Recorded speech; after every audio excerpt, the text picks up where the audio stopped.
Let me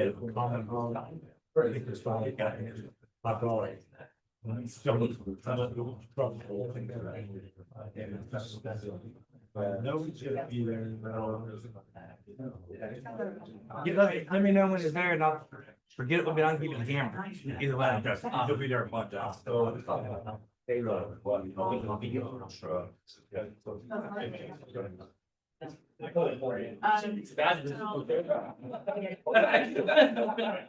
Can't wait to see this. I can't wait to see. I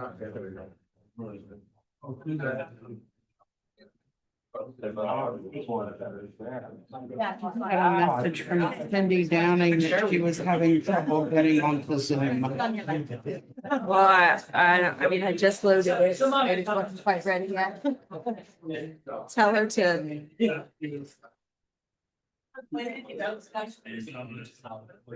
Has she ever done it from the website?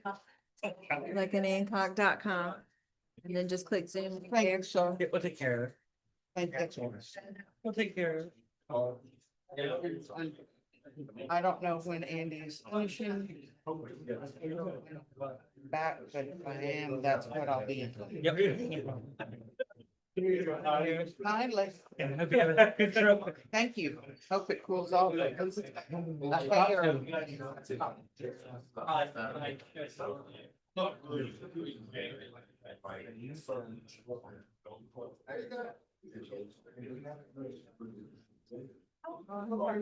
Issues. Yeah, and I'm gonna take 2 seconds to let this thing or I really never had this in your paper. Yeah, we can. We've been thinking in 2 seconds. I got nowhere. I think it's a policy decision. Yeah, it needs to be off its chain. She getting in? This says no luck. It still says invalid ID. Invalid meeting ID. Okay, do we know how she's trying to get in? Tell her to go to the website. Just go to an Ancock website and then just go to Zoom right there. See if that. Are we on Zoom in? Uh-huh. Just hit the Zoom. Hey, Debbie. Hold on, Sam, wait a minute. You need to put this on the website with a meeting?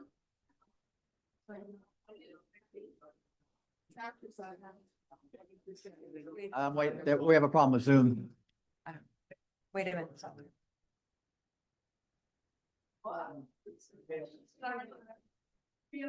What?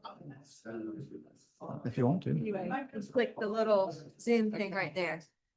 Now, say, Hannah and I practiced this today and that works from a practice meeting, but you know the deal. I mean, I know it's.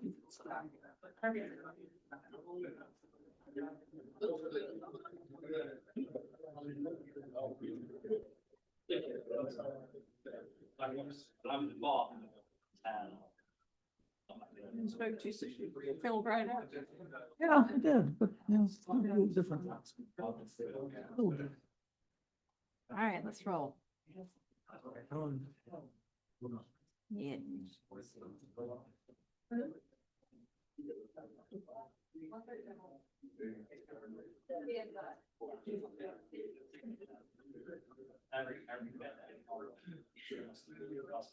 Yeah, I tried it. And she does it on the meeting. Okay, well, maybe that's what.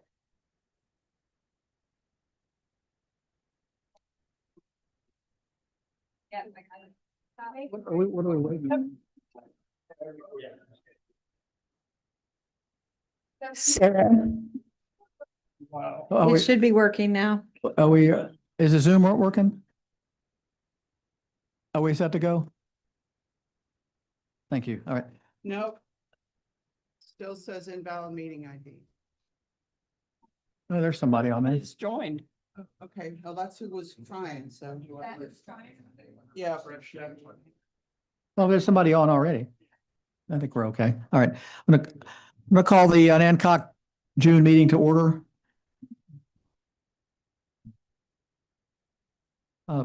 Roll call, please, Debbie. Sure. Councilmember Figgy. Present. Councilmember Grubb.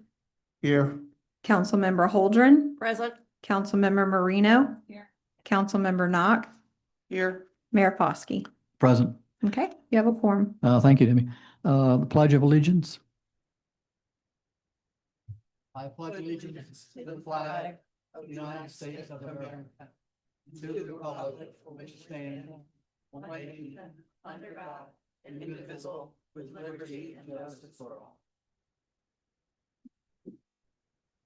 If anybody wants to speak at the public hearing, there's a sign-up sheet back there.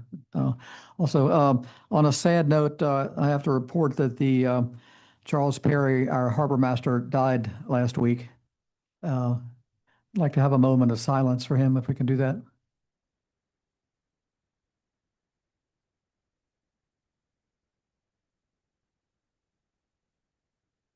Thank you. I move to add an item to the agenda regarding the Welcome Center Planning Committee. Second. All in favor? Aye. Okay, thank you. So we're, And is there an appetite on the council to add a discussion of the wayfinding suggestions that were sent out over the weekend, or would you rather wait till we have VDOT comment before we tackle it? we might be spinning our wheels if we don't have VDOT, they say. Okay. That's my opinion, but Well, Yeah. if as you're looking at it individually, you have questions or thoughts, let me know, please. all right. Thank you. Because, I mean, we have to have VDOT permission, correct? Yes, okay, all right. Okay, can we have a vote on the accepting the minutes from, the meeting of May 19th? I make a motion to approve the May 19th meeting minutes. Second? Second. As amended noting. Anybody, okay, any corrections or anything from anybody? I think that was all I think we did handled that. by email. You all set, Yeah. Debbie, with corrections? Okay, all in favor? Aye. Opposed? Okay. Okay, we're on to the public hearing. We have two public hearings, and I think I'm going to open the first public hearing on the Article 9 Meals Tax 16-340 to 16-377. Public hearings open. Matt is going to explain that a little bit, first of all, why we're even having a public hearing. Sure. When I say we, the world has been dealing with a problem with the data reporting from Airbnb. I just did meals, we're doing separate meals tax first. Meals tax first. Yeah. Meals tax, the changes to the are based on the change in the budget from 5 to 5.5%. And there's some other grammatical changes, but other than that, that's the substantive change to the ordinance. And we're required to have a public hearing for that. Yes. We have to have any Okay. time we change the, Right. Does anyone want to speak to the public hearing on the meals tax? Okay, I'm going to close the public hearing. It's pretty simple. All right, the second public hearing is on the Article 4 transient occupancy tax. And this one's a little more complicated. this one's a little bit more complicated. Yeah, this is the one that's been I just, opened. Yeah. just open it. This one's been problematic because ever since Airbnb has been unable to give towns, counties, and cities the data on the homestays, meaning which homestay had how many people stay there for what nights, what dollar amount, and which. They were just simply sending us a net check. And it could be 15 different homestays on there, or it could be one. We had no way to know that. So the House bill that got passed back in April addresses this by doing two things. One is it says that Airbnb will create a portal into which we'll be able to get all, or from which we'll be able to get all of that individual specific homestay data that we need, the address and the sales amounts for each place. So that's common and important and easy.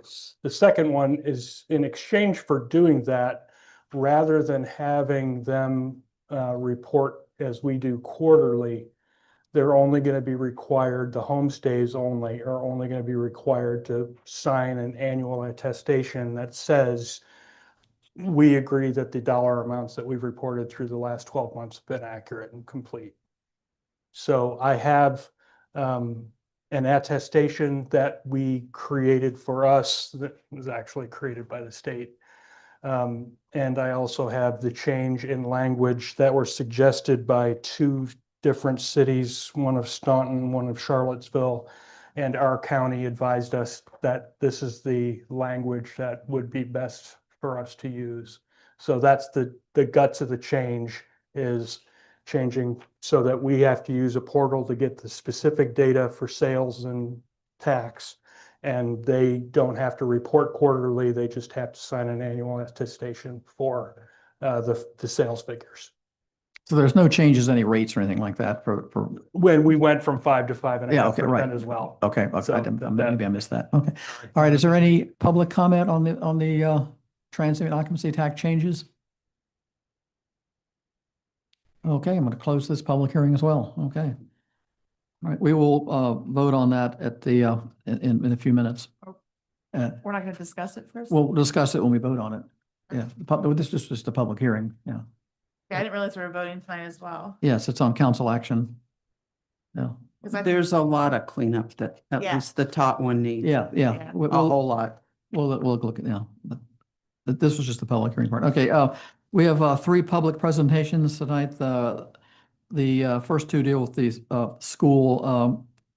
The first one is from A&A Air Services, Chris Allen. You can come up to the podium here. Yeah.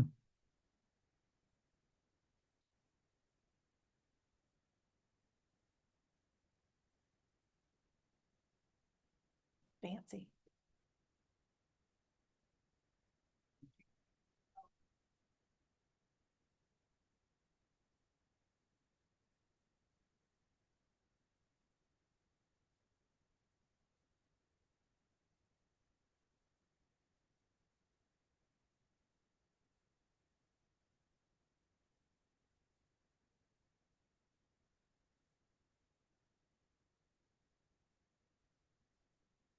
I'm here to discuss the VRF Mitsubishi system for the school versus other type of systems and answer any questions.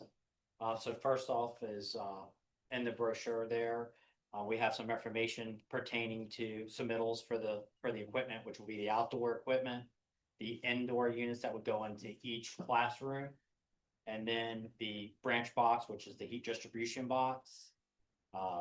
Central controller, which I'll describe in a little bit, and thermostats for each room. And then there is 2 other pieces of paperwork. One is ASHRAE's life expectancy chart for the system for standard systems versus like a VRF system, and then an owner's guide. Okay, so typically with any HVAC system, you're going to have a ducted system or like a boiler system. Like the school right now has a boiler system in it. It's outdated, of course. The boiler systems typically run off a propane, natural gas, or oil. Fossil fuels are very much uncontrolled. Typically will be anywhere from $2.50 on your best day to $4.50, a gallon, and depends on how much heat you get out. The Mitsubishi VRF system is a variable refrigerant flow system. Okay. So that will do everything, heating and cooling, and it can do it simultaneously. When you have a boiler system, it's only going to provide heat with then you would still have to provide air conditioning for the place. In order to do that, you would typically look at a standard conventional forced air system, which you put 10, 15, or 20 ton systems in there. Those life expectancy are 10, 15 years. VRF systems are 15 to 20 years. The major difference is the efficiency difference. Whenever you have a standard system, they run at a single capacity, which is, I'm going to use an example, 10 tons, means it runs at 10 tons. Or if you get a much higher efficiency system, it will run at 5 tons, which is 50% capacity and low, 100% capacity at high. That does help, but it's nothing like a VRF. A VRF can run all the way from 15% capacity all the way to 100. So 10 tons will wind all the way down to 1.5 tons, which is a demand of the building, because where the thermostat's located is what cycles the system. That doesn't mean every single room needs that. Also with VRF, you can get simultaneously heat and cool where men and women all have different temperatures. So if you want your office one temperature and he wants his different, you can do that. With a standard system, you cannot do that. Whatever the thermostat's set on, typically you're going to have people that are uncomfortable. Now, what's really separates besides life expectancy and efficiency is that independent control, heat transfer. So if you're heating your office, it can take and use the rejection of heat to cool another office, which you cannot get. And also commercial buildings, which are typically on a demand meter. So demand meters, any motors that you have, when they start to stop, that's what costs all the energy. VRF starts at low capacity and winds up, so it doesn't drive that demand meter up. Couple key things is that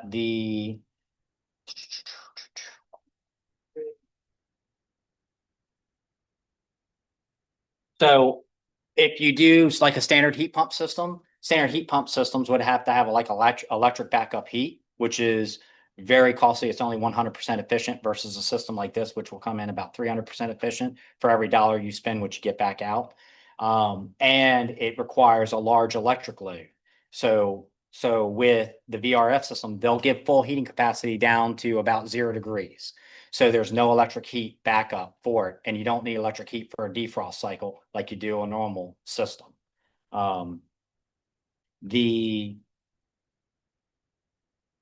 efficiency difference is typically about 30% more efficiency gain over your typical systems. All right. I was explaining to the mayor earlier, like a boiler system.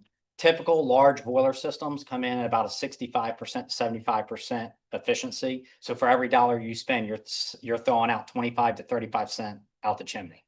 With these systems being over a boiler system would be 50% more efficient than your typical boiler system. Your maintenance cost is significantly cheaper with these systems. Outdoor systems, you don't have to do anything. Everything, the inverter systems, since they're inverter and they wind up, speed up and slow down slowly. The compressors have a long life expectancy. The fan motors are variable speed. They don't have service ports that need to be accessed on them. All the indoors work the same way. They have filters that need to be cleaned and coils that need to be cleaned if you don't maintain the filters properly. So you don't deal with that like you do in most large commercial applications.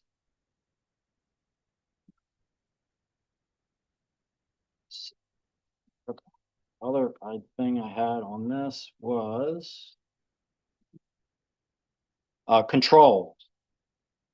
Discussing the controls was you have on your typical systems, you would have in this building, you would typically have like 8 thermostats. You most likely probably 6, and that would take care of certain wings.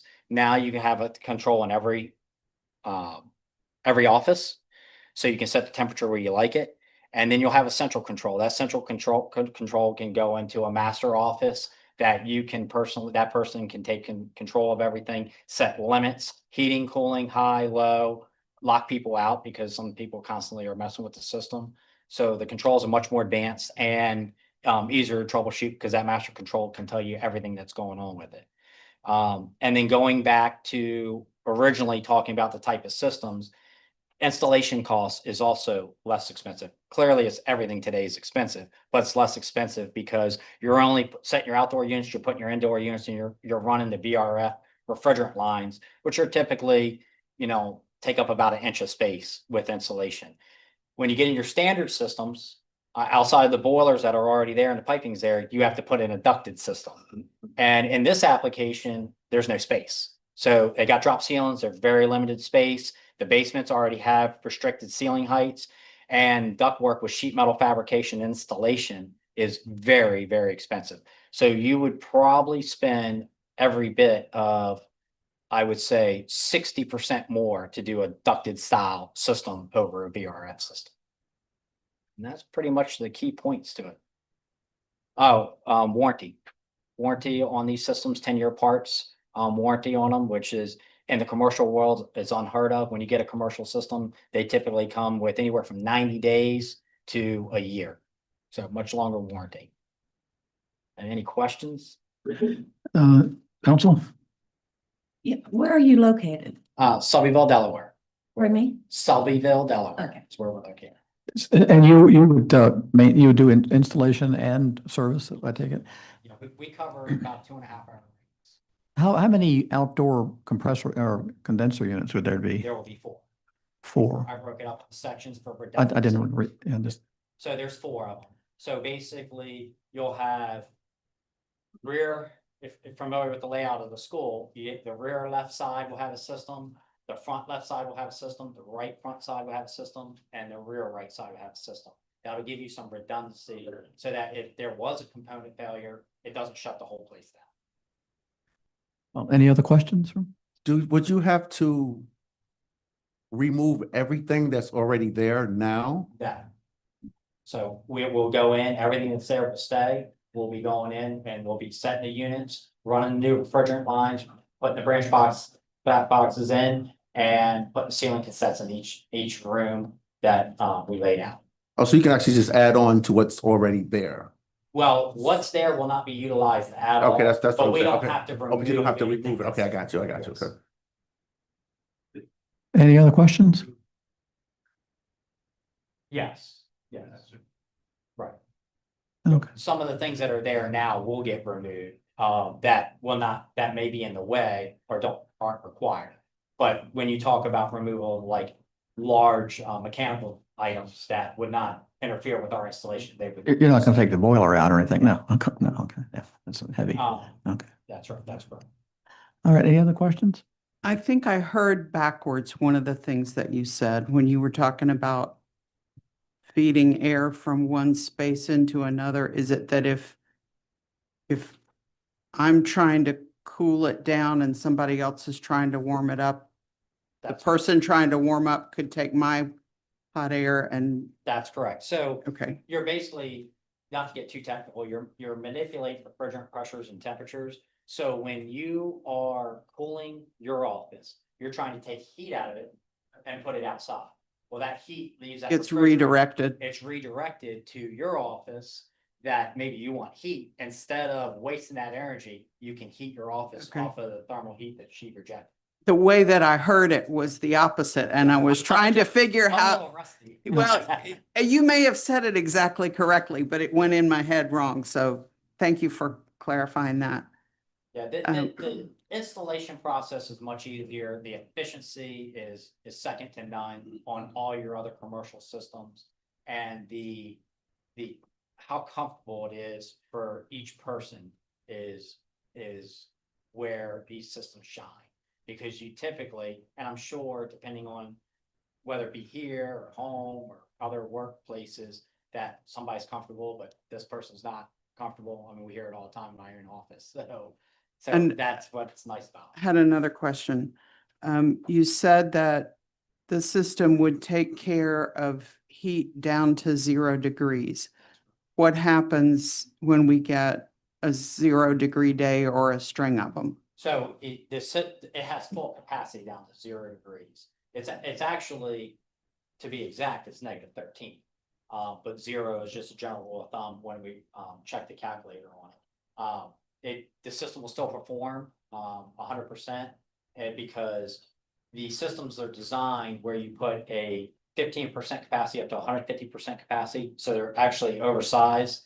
Even though the capacity drops off when you get below those cold temperatures, the system's oversized for the amount of indoors. So even though that, say, 10-ton unit's not putting out 120,000, it's only putting 100,000 out.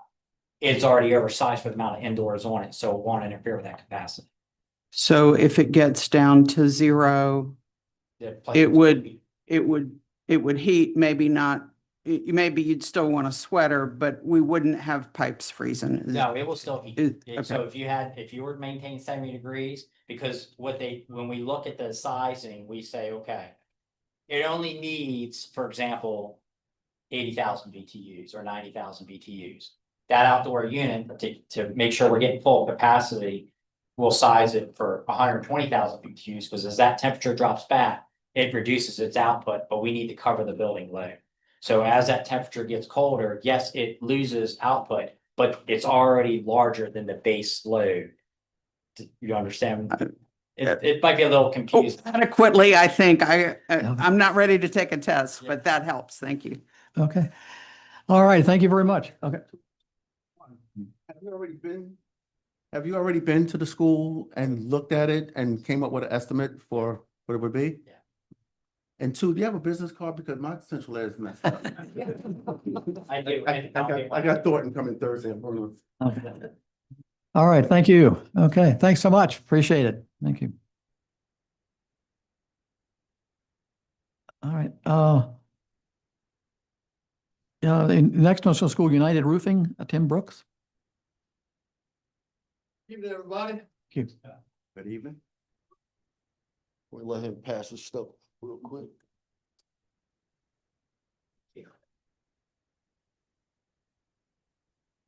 I guess about 6 months ago, Mr. King gave my company a call and invited us out to do a bid on the school that everyone's referencing. Give you a little bit of insight on my company. We're family owned. This is my son Jacob. He just graduated at Old Dominion. He's doing an internship with my company. We've been in business almost 15 years. We really pride ourselves. We are one of the only companies in Tidewater. We're out of Virginia Beach. We are 100% sold. We have no supplier debt. We carry no debt. So we really pride ourselves in that.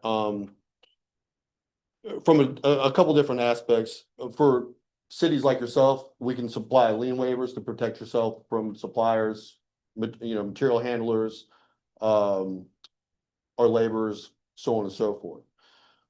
So anyway, we went back. We're Class A, state of Virginia, fully insured, work comp on everybody. $2 million worth of liability insurance, and we're 100% bondable. I think you guys are going to want a bond, so we can bond out if you guys need a bond. That's no problem at all.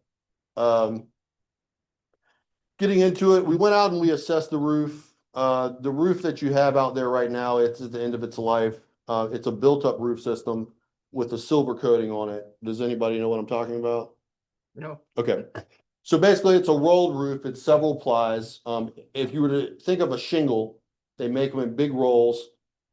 They put a mat down underneath it. So when they originally did it, you do it with the flame. That way you don't burn the building down. It's like a reflective sheet that goes under it. They torch it down, and then that's been there for. What's under that? What's the substrate? It's wood. It's 1x10, Right here. 1x8. It's a party mix. I'm right here, yeah. Oh, I'm sorry. I didn't know how it Yeah. I know, sounded. it probably sounds like. Yeah, that sounds like someone's Okay, talking. thank you. It's a party mix of 1x underneath it, 1x wood. And then the roll stops over top. Yeah, Okay, then thank you. the felts and then built up, yeah. So, anyway, in our assessment, there's all the flashings are cracked, there's seams coming apart. There's a portion that is actually pulled back and you've had a big repair done on it as well. Are you guys familiar with that big area that blew back? Some of the things out there, the metal is rusted out around the perimeter. Now, in our assessment, we were looking at it, and one of the things Mr. King was really driving, you guys wanted a long warranty. You want something you're not going to have to deal with over the next couple decades, if at all possible. So we called our manufacturers in, several of them, and we decided on quoting Mulehide. Mulehide is owned by ABC Corporation, which is the largest distributor in the United States. Everybody heard of ABC Supply? They're windows, roofing, siding. They're huge. They have them in every state. Anyway, but Mulehide is owned by them, so they have huge backing. They have tremendous products and tremendous warranties. So what we did is we came up with a silicone coating system. Now, a couple of things with the silicone coating system is there's no tear off, or minimal tear off at best. You guys have silver coat on the roof right now, which has asbestos. It has asbestos particles in it. So you're not going to want to take that off because at that point, because once it's tested with the levels of asbestos, abatement may be required. And that's a different ballgame altogether. So we're talking big money then.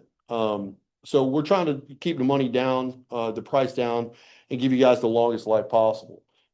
So with the silicone product we're proposing, it comes with a 50-year warranty out the bucket. That guarantees it won't split, peel, crack, anything for 50 years. It's roller applied. So the process kind of goes like this. We come out, anything that's loose on the roof, we tear it out and replace it. So any flashings that are coming up, we pull them out, replace those. Any seams that are coming apart, there's a compound that goes on the seams. It's called liquid seal or liquid flash. So that's got to be done all over the place on the roof. It's just spots here, spots there, all over. The metal on the edge is rusted out. We're going to make a new clip system that's installed over that clips on with a cleat. And then all that is flashed all the way around the perimeter. And then the section of roof that blew back that was already repaired, that's coming up as well. We're going to tear that out and redo that. And that has some bad wood under it as well. So that will be replaced as well. Once all that's done and we get it 99% weather tight, we clean it with a pressure washer. We do a light grade pressure wash. We did a pool test on the adhesion test with Mule Hide, send it into their lab. It passed with flying colors. So what I'm promoting is it's going to last for a long time. Can I add something? Sure. Just to add something, a adhesion pool test is for silicone products for roofing systems. We have to test the roof just to make sure the silicone doesn't pull away on its own. I have a video of 3 separate tests that we performed on the school, and they all passed 100%. It would take probably 4 or 5 hands to yank it off and rip the substrate with it. Yeah, it's very So, strong. We had to get it passed through the manufacturer first to even suggest this route or avenue for you guys. They're very strict on the warranties because the last thing we want to do is something for the city and say you can get a warranty and then we turn it in for the warranty and we can't get it. Then we got a problem. So it's been tested, it passed. So if you look in, we've got the quote. It's pretty much spelled out. I don't know. Do you guys want me to run through the entire quote? Yeah. Okay. We have that, but that's okay. Okay, so what we do is we do a light pressure wash is the first line. We get all the loose debris off and would do any minimal repairs around the perimeter. We would install custom made metal edge around the perimeter of the building on all your eaves. That's all the way around. All the metal will be brand new. So it'll look brand new from the ground. And it'd also be made with a hook system so it hooks onto the old so it cannot blow back. The only way it's coming off is if the old one comes off. It would be made out of colors optional. We can do any color you'd like. It would be a 032 aluminum, which is commercial grade. That's what we do on skyscrapers. We would remove the patch that was originally there that had blown off. It's a 30 by 40 area of the damaged roof membrane. We replace all the bad wood under it. And then we would fully adhere EPDM rubber back in that place, which is what's there now. We would redo it. And then we would install the liquid flashing on all the existing joints, penetration, seams, curbs, everything that's coming out the roof, corners, anything that could crack gets liquid flash installed on it first before anything else. At that point, the roof's pretty much watertight, okay? At that point, you guys can select the color of the silicone system you want. It comes in really, we can get it done at any color you want. We recommend white or gray. The white is actually considered I can add to that. Go ahead, sorry. There is a page in your pamphlet. It actually has all of the colors that are optional with Mule Hide. Thank you. Thank you for the addition. You might want to pass that out too and show them. We do have samples as well, just so you guys can feel what it looks like. And then it is on certain applications that are similar to the roof, just so you guys can get a feel of what it may look like and how it would feel. So once installed, the silicone is 100% seamless. It goes down liquid. It's 90% solids out of the bucket. So once we whip it up, get it ready for installation, and we apply it, we do brush grade or roller grade. It goes on thicker and there's no overspray. So we don't have to worry about hitting cars in the parking lot with a big paint sprayer. We've sprayed before. It's a great application. It just does not go on as thick and it sprays everywhere. It just gets airborne and it's just a mess. It can be a mess if it's a windy day. Let's see. We would clean up and dispose of any of our job related debris. The product comes with a 50-year material warranty. We warranty our labor for 1 year. and then we give you an annual service agreement. We come out once a year for the first 3 years, and we'll service, do any touch-ups, inspections, anything that's cracking. We take care of it, no charge to you guys. After that, we recommend you go on a service contract with us, which is very minimal. It's like $1,500 a year. And we come out once a year and we service it, and it'll keep it brand new for a long time. It normally takes about a week and a half to do the job. And that's pretty much that. Anybody have any questions? Yeah, the structural integrity of the roof with the wood under that, the section that you're talking about is bad. You're going to repair that. Right. The rest of the roof is structurally sound. It's very strong, yes. And- There's no soft spots that we can Okay. find. It's very solid. Okay, so all right, just good. Now, if we do, I will tell you, and that's another thing, now, if we go up there and we find a soft spot, we'll cut it out, fix it, and then patch it back, and then liquid flash it, and then coat after that. So that's not an issue, if there are any soft spots up there. But we did a very thorough inspection that the only soft spot we could find is where it was blown off, because it's leaking. Okay. So, Go ahead. sorry. I'm through. What I understand, correct me if I'm wrong, basically the roof now is rolled roofing That's correct. with subparticle below, which you are going to replace all of that's compromised, correct? That's correct. All right. Now this is a resurfacing agent, okay? And because of that, it's actually considered, well, the IRS considers it a maintenance product. I don't know how your city or your township does your taxes. In most cases, it is 100% deductible first year, the entire thing. It's not depreciated. I don't pay taxes anyway. Well, I wasn't sure, No. but yeah, I wasn't sure how you guys did. I'm not. But I just wanted to tell you guys that, this product has less waste because there's no tear off, has a long warranty, be little to no disruption of businesses, inside. And it's available. And like I said, we can do it in any color you'd like. And you'll get about 50 years out of it once we do it. And you'll spray, brush, or roll on over the rolled roofing. We're not gonna spray, we're gonna roll. Roll. Have you done any other projects in this area? In that this we area, Are aware of? I've done a bunch of Cape Charles, but not of this product. We've done a bunch of flat roofs down on the front street down in Cape Charles. I actually put, there's a landmark in Norfolk, that we put some photos that we use this exact product on. The Rotunda, it's a round building in downtown Norfolk. Most people know it if you've ever been to down. It's right beside Scope. It's a circular building. We actually did that last year. I'm sorry, 2 years ago. We did it 2 years ago. They had leaks all over the building, and we have not had one service call since. And there's pictures of it in there. There's a couple pictures of the. Any other questions there for Tim? No, I'm trying to picture the roof now. I can't remember, but what about like rain runoff? Nothing's gonna change. It all remain the same. Okay, there's no, I can't picture the roof right now. It has gutters. It has gutters, that's what. Yes, sir, it has gutters. Oh, Yeah. so the gutters are not gonna be affected? Nope. Need to Yeah, be changed or the nothing? silicone product self-levels, so it's going to stay the same slope as it is already on the roof. So when the water hits the new roof per se, it's gonna roll off just like it's a, Like it did before. yeah, just like it did. Yeah. Yeah, none of the structure will change, except the bad wood we're gonna replace under the Right, big I patch that's loose, yeah. That's pretty much that. Any other questions, sir? Okay, all right, well, thank you very much. Appreciate your, these were just informative presentations by the school. We're not, there's no action being taken on this tonight. Yeah, thank you. All right, thank you. All right, tree board, Bill Burnham.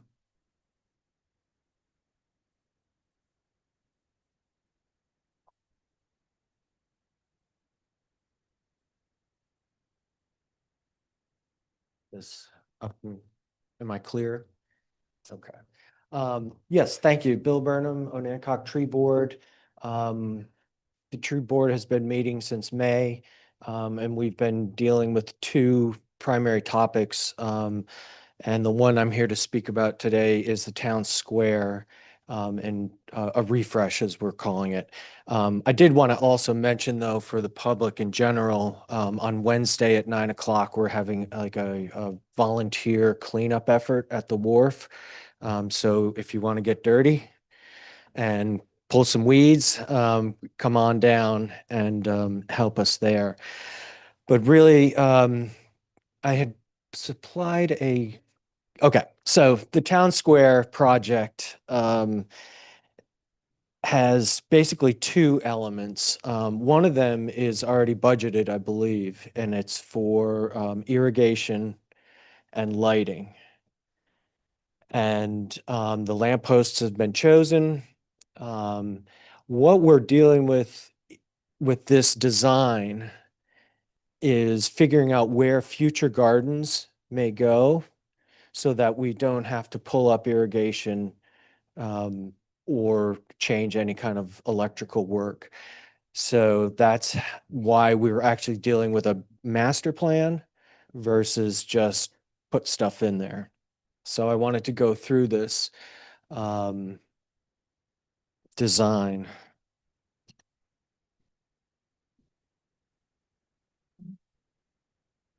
So to orient you a little bit, of course, the center is where the flagpole is.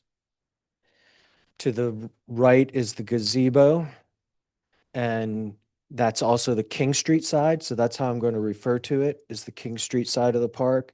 And then to the left is the Bagwell Memorial, and that's the Market Street side. So I'm just going to refer to that as the Market Street side. We really want to focus on the gazebo. We want to build two paths that curl in to the gazebo. And then we want to do plantings around it.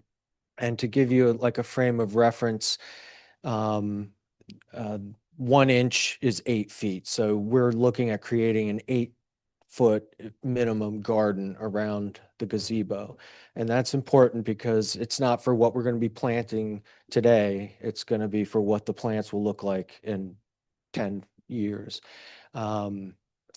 And specific to that, the plantings that were recommended in December, Abelia, which is what is down at Onancock Landing and creates that really nice hedge around the statue. Grasses, I think Joni had put muley, Joni Donahoe, who's a member of the tree board, had put muley grasses, lantanas, and gardenias. So, but specific plants can also be, we can figure out what works and what doesn't. We're looking mostly for low maintenance, high drought tolerant, so that there's not a lot of maintenance needs. We've also looked at the width of the existing paths. They're 4 feet wide. ADA recommended is 5 feet. And so we will probably be looking at widening the paths that exist by putting small pavers on either side.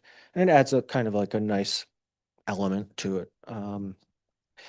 And then plantings around the gazebo, and then, of course, the lamp posts. If you look at this drawing and focus on the center, then just go down each path. The letter L is the lamp where the lamp posts would be. And that will help lighten both the approach and the center. The lines, those kind of funny looking lines on either side of the flagpole are kind of pergola type structures, which would have seating underneath. And then also they would be supported, on pavers, not on grass. And then the original design that Ray Berger did featured a couple of gardens that would be available for community groups, concerned residents, anyone with a creative mind to kind of adopt.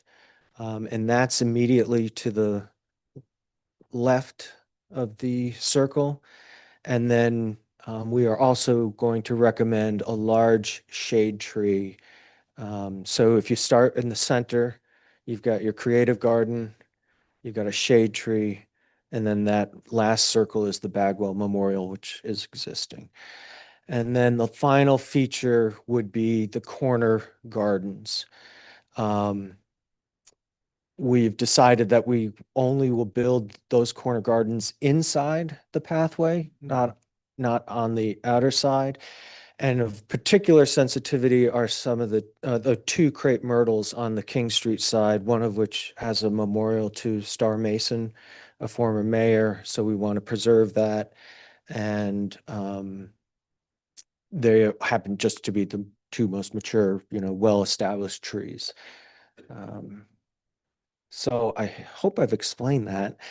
I guess what we're doing here is figuring out where the pieces are going to be.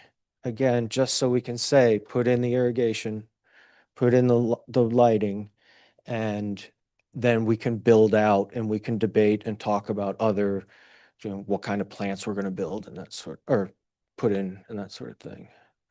So I want to say that this diagram, we've been working like with at least 3 or 4. I know people here in the audience were at the tree board meeting, so this diagram doesn't look like what we dealt with, but Joni came up with this in the last day or two. Joni Donahoe, member of the tree board, and I think it's a much clearer illustration of what we had discussed. So that's it. That's what I got.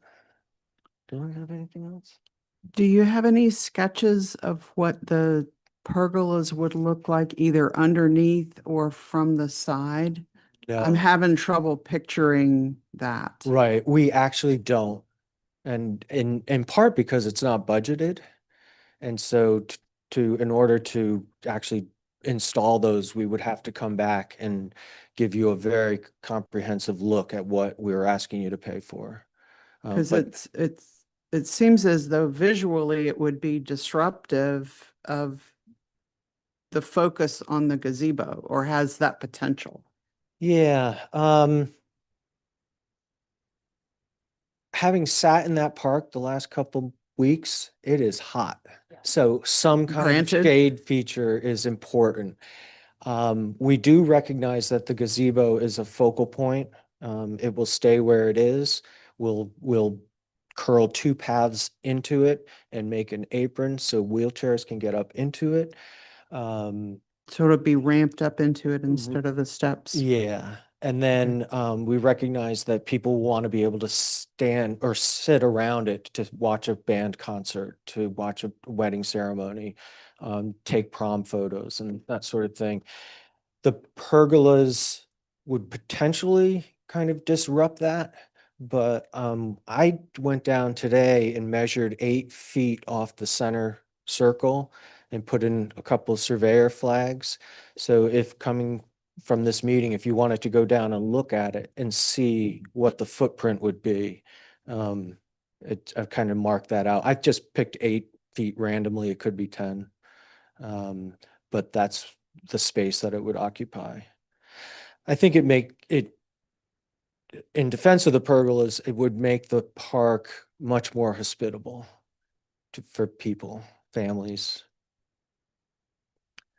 I mean, a pergola is something you see through. It's not a, Right. it's just poles with. It would be a roof. But Yeah. the roof would be on the same plane. Slats. Yeah, it would be slats and it would not, Plus you could, I understand your concern. I think that came up with the tree board too. They were, that you don't want to mess up the visual of the thing, but any other I have a questions? question. Presumably they could be moved or reconfigured since all this is just conceptual. Right. If it worked out better to have them parallel. And I'm hoping that in the meantime, the irrigation will be in all the areas that currently need water Mm-hmm. and the areas that are not yet hardscaped. Mm-hmm. That would have to be adjusted at a later time. I have a question. Yeah. Well, comment first. I'm glad to see some native plantings. Yeah. Red buds and the French tree. Yeah. That's great. But what about the existing sidewalks? I know you said you put pavers on the side to extend them to 5 feet. What about that surface? Because it's in pretty bad shape. Isn't it? I mean, I know we did some repairs. Yeah, I don't actually think it's in that bad shape. It's actually pretty good. We've walked it, we've looked at it. I think what the biggest change is going to be those two paths that curl into the gazebo, and all of a sudden you lose a little bit of green space there, but we've definitely kind of put back in, saving some of the Would that grass. be concrete with the pavers? Yeah. also? Thank you. Any other questions from? Yeah, I'm looking forward to coming back and sharing it with you. And we'll Okay. continue to work on it. So, Question. So we're Yeah. just looking for council to kind of give an okay to the potential layout so that they can go ahead and get started with the irrigation. mhm. Yeah, I think we Yeah, are. and I yeah. think to be honest, Lighting. I think the paths to the gazebo are going to be a little bit down the road, and whether the town can use your own staff to do it as a money saver. But the key right now is getting the irrigation in, understanding where it should be related to where the gardens will be. And then maybe getting a landscape firm to kind of map out those two paths, and I'll certainly come back and let you know. All right, do we When have? do a- we need that by? When do you guys need this decision by? The ideal timing. The ideal timing for the project is July for the irrigation. It only takes a couple of days. And then July and August for the grass restoration. When we do the irrigation, we're also going to run electric to obviously where the light poles are going to be, but also at where the pergolas would be as well. So there will be electric on the Market Street side, on the King Street side, and then in the center, as well as where the light poles are. So do we want a motion to, do you need a motion for, yeah? I'm, at this point, yeah, that would be helpful for me, but Yeah, yeah, do we it's have, already budgeted and yeah, do we have a motion to, we approve of the concept and we'll proceed with irrigation and lighting? So moved. Yeah, Second. all discussion, all in favor? Aye. Aye. Opposed? Carried unanimously. Yeah. Thank you. Thank you. Okay, thanks. Thank you. All right, council action here. We need to vote on the meals. So we need a motion to accept the meals tax. Or for any discussion about, let's do that one first. I don't think there was too much discussion about the meals thing. You have any- I had it on page 36 of the packet. In the exemptions section, Yeah. item 6 refers to the food stamp program. Do we want to change that to the current official name of SNAP? Or is the descriptive name food stamps what we want to say? that one, it didn't come up, so I don't know if you want me to change it, I'm more than happy to.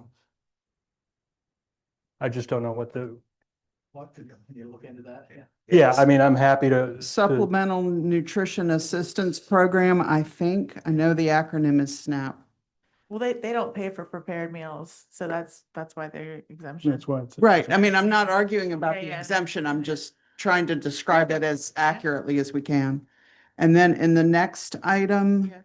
since it's adding comma or bakery, does the or before convenience store need to leave? Yes, I thought the same thing. Okay, thank you.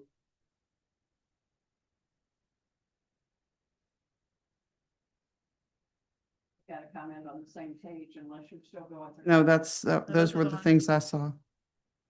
Item 4, Department of the Visually Handicapped should be capitalized. Okay, thank you. Any other? Any other questions? Along those lines, on item 6, the WIC, I think women, infants and children should be capitalized. Okay, thank you. Okay, can we get a motion? I should have a motion to accept, then we can discuss, yeah. I'll make a motion to approve the meals tax ordinance update. Second. Okay, and discussion, we've already had some discussion, but we kind of did it a little backwards. Any more discussion? Yes. So I understand because we raised the meal tax from 5% to 5.5%, we have to have this now. Yes. Seems like we sort of got the cart before the horse there, but maybe that's just my way of thinking. I don't think so. You approved the budget in the last meeting and that was where you approved the tax increase. The tax increase then goes in the ordinance. Okay, any other discussion? Which is effective July 1st.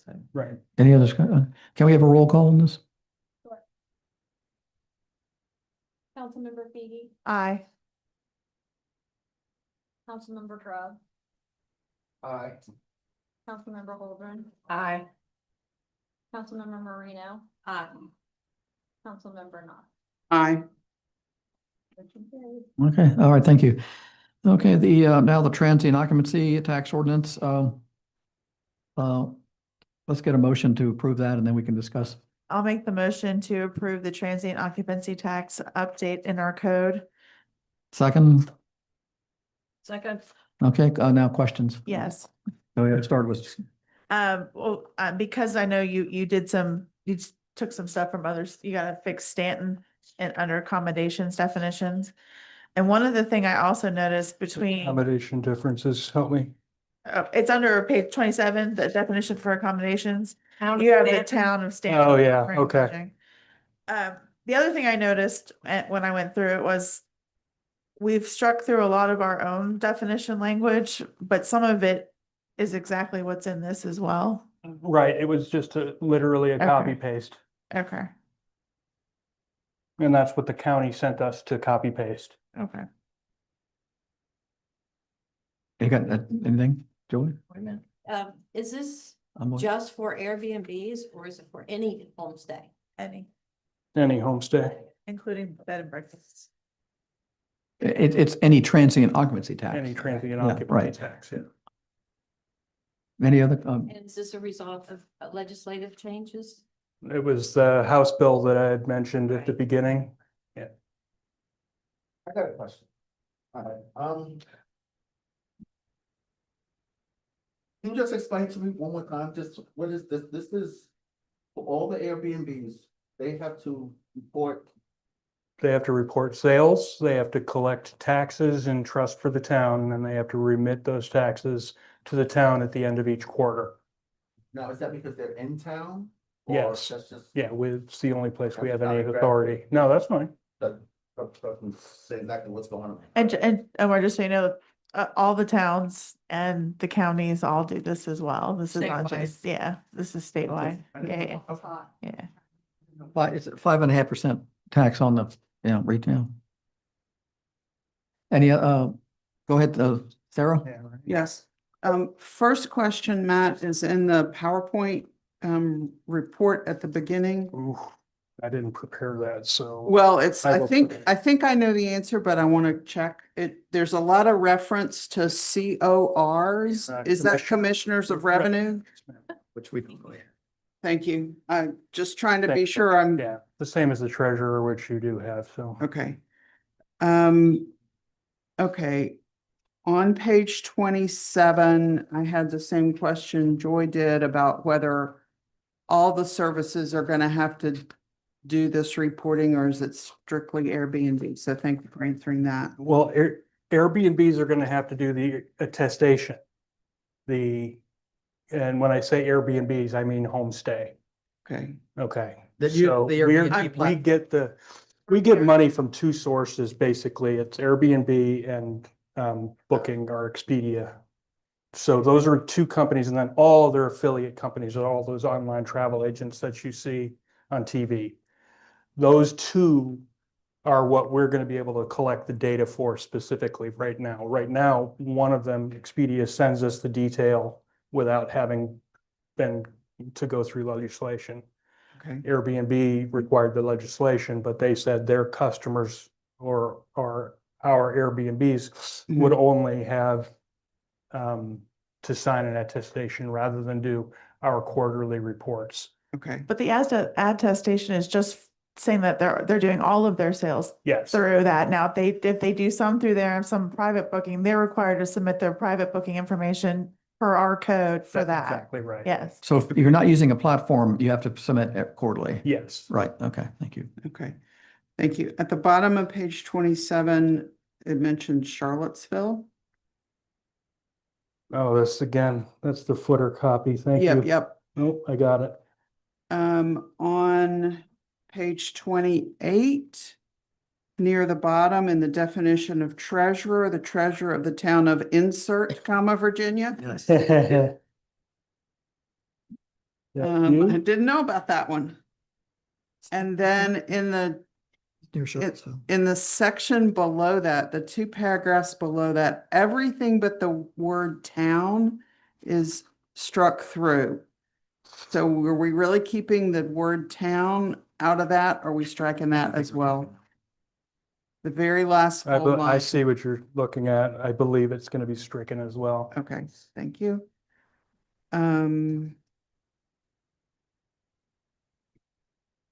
There's another instance at section 30-253, page 4 of 8. In that section 30-253, at the very bottom line, town hasn't been struck. Page 30. 30. You see that, Matt? I've got, Right in the I'm middle at of the page. 3253 right now, but which? It's change- under the state law references. Yeah. The last full line of that section. Oh, okay. That gets changed by Civic Plus. And then starting on 31. on 33, we'll come back to that. On 33, there's a whole big section that's all struck except for town manager. Town manager needs to come out of that, I think. It's in there a couple of times. And then there are a number of places where it says commissioner is struck, town manager is replaced, but of the revenue is still there. So it says, the way it's written says town manager of the revenue. The first place I see that is at the end of 30-257 on page 30. I see it. Okay. I also Yep. see it in the next to the last line on that page. Yep.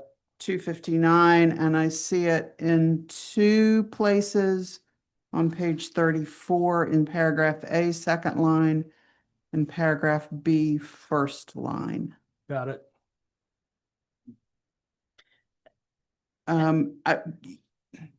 Given the extensiveness of the markup, I would like to see a merged copy of the marked up thing that we're voting on before voting, because Causes a problem with taxation on January or July 1st.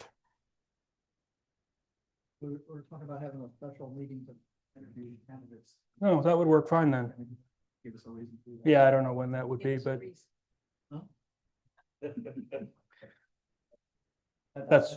that would work just fine. I didn't see any. I mean, I would have to do that. We can vote on it. That's your pick. that, And I I mean, think- that's my And feeling. You're gonna have to notice a meeting this week because Monday's the 30th. Well, we have a motion on the floor. The interviews. You can vote your conscience, yeah. I don't think any of these markups are substantial changes to it at all. I don't either, but I know what you mean. without being able to read it through, it's hard to grasp sometimes. All right, so we have, all right, so any changes on this? Did you get yours in, Lisa? Yeah, but I wanted to point out to Matt real quick, there's 2 more on page 31 where you have the town, everything else was struck, just so you know. Yeah, I did see those. Okay, Thank good. you. Okay, going back to the, so what is next Monday? What is that? Is that? That's the 30th. Can we meet next Monday for that? It would be, we'd interview the candidates and do this, be a short, is it- We promise it'll be short and we can meet at 6. I mean, we need Well, for people to show up. I'm not, For Tot, the first quarter's not due until October 20th. Yeah.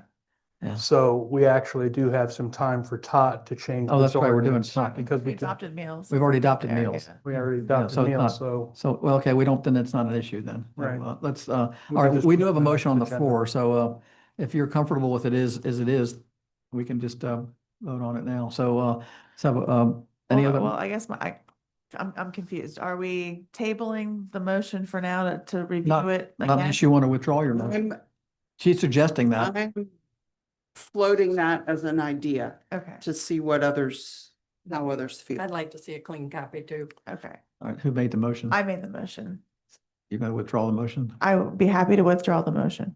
Okay, all right. Okay, so we'll put this on next month's agenda. Yes, okay, all Okay. right. Okay, That's the July meeting. that's the regular July. Regular meeting. July Yes, meeting. okay. All right, so we're through, okay, the next stone is the police department overtime policy. Added item. Let's do the police department first. That's fairly complicated. Okay.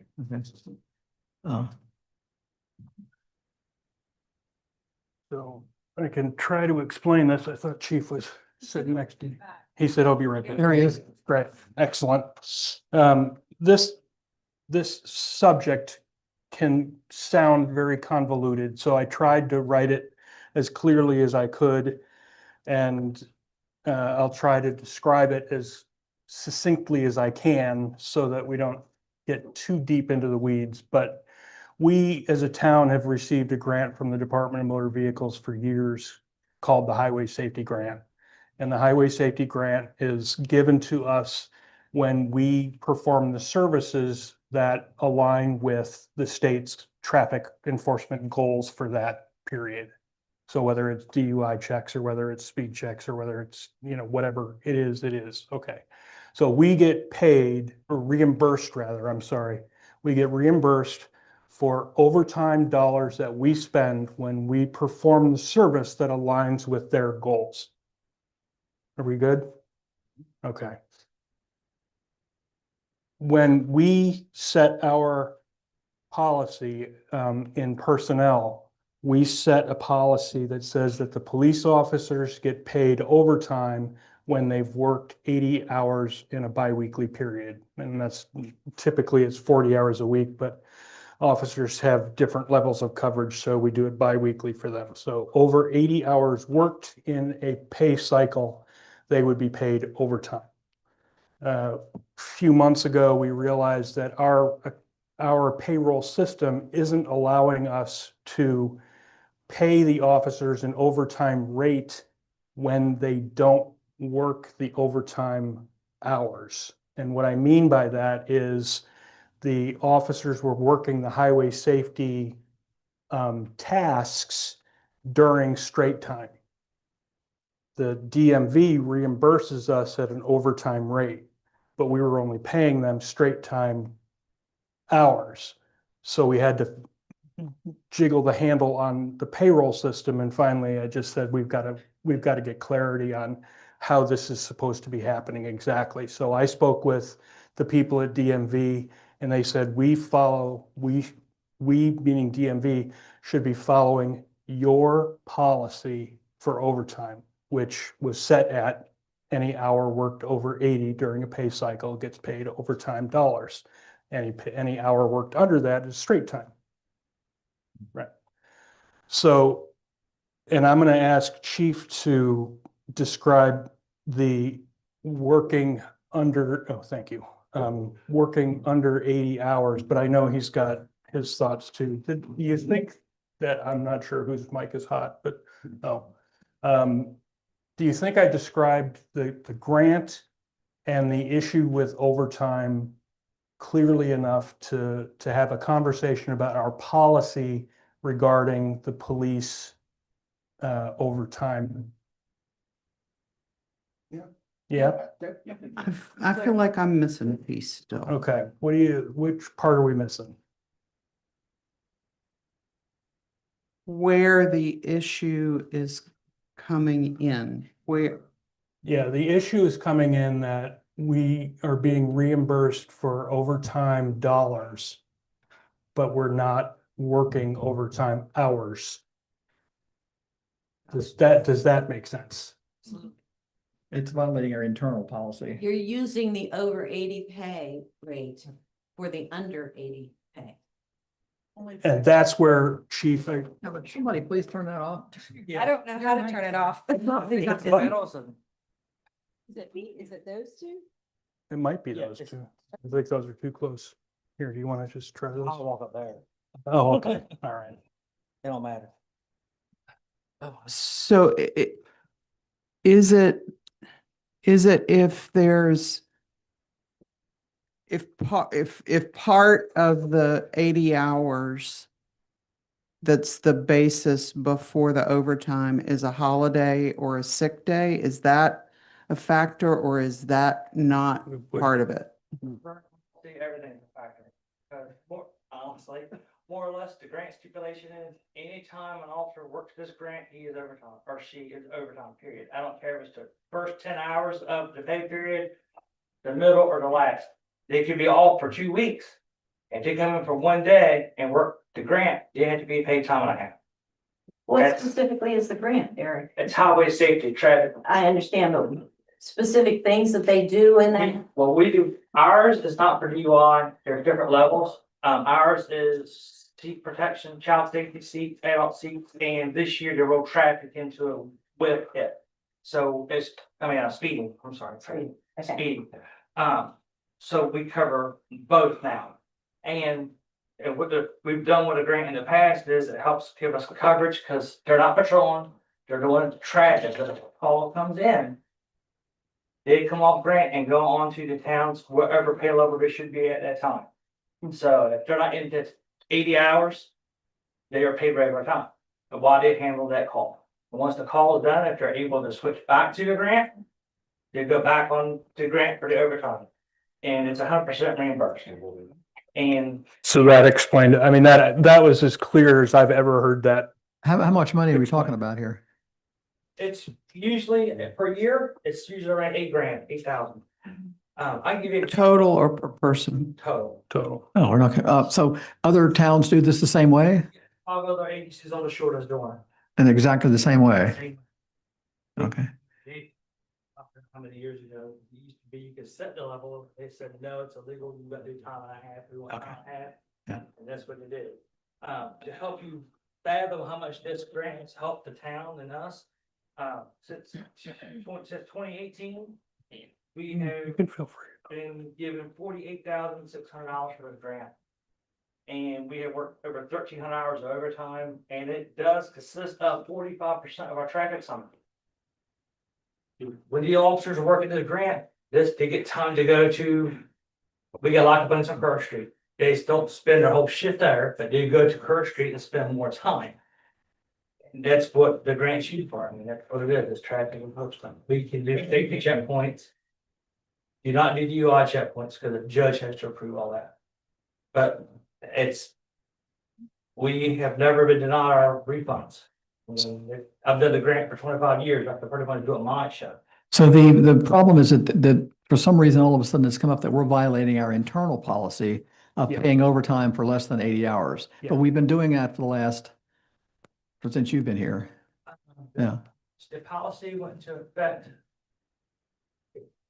I think 10 years ago, and the town manager at the time, we talked about it, he said, just put it in your policy manual, and I'm fine with it. And when they do our audits, I talked to two of them the other day, and I said, just for curiosity, when you do an audit on me, I've never had them ask me for it, because I've always turned it in.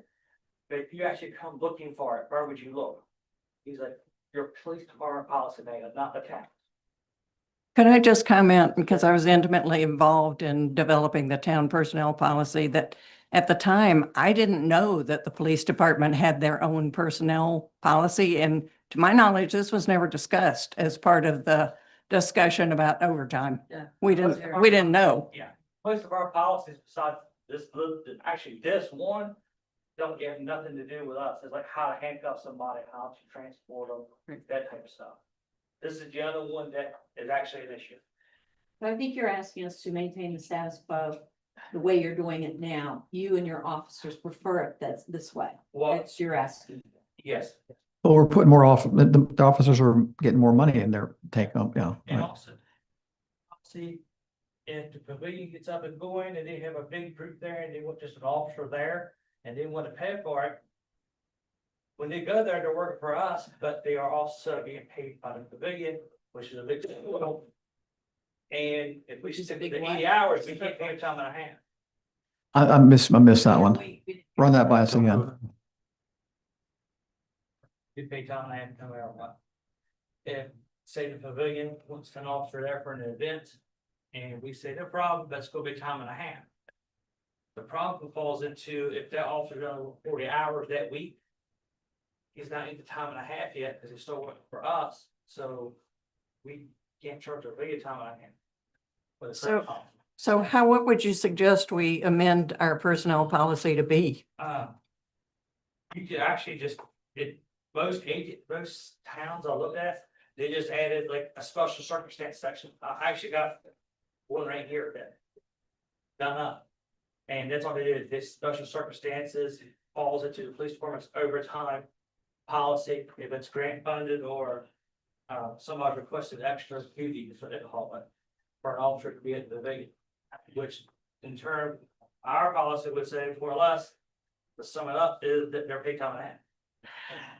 So we don't have that language now. Can we have that language written up and present? Yeah, it's the you've heard first it? time I've heard it. Right, so but your suggestion was we can change the number of hours which a police officer, but how would we change the number of hours they get it the minute they come on? That wouldn't help. We wouldn't, but if he can share with me the Right. language that says that if it's Special. grant funded or a special event, like at the hospital Right. or at the pavilion or whenever it So- is he wants an additional officer. Does everybody agree? Like we'd see some language like that? Is that like a workaround? Is that okay? All right, can you come back with some, give us some, Yeah, he already sent me some language. but we need time to review that. Yeah, I know. We get the ball rolling. Yeah. Well, we don't want to get into the weeds of looking at the language, but yeah, we need to think about it for, and vote on it. Change the 80 hours. Does that make a difference if we? That's what he's, Because they're on shift Yeah. work. yeah, at least that's what he said. Somebody could be sick, come in and get it the minute they come back. So, yeah, so that's the problem with that. Nobody. Oh, we're not-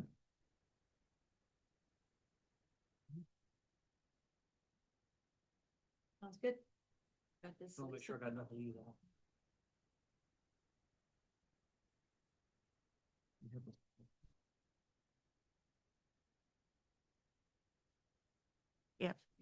I got really excited when the air cut off.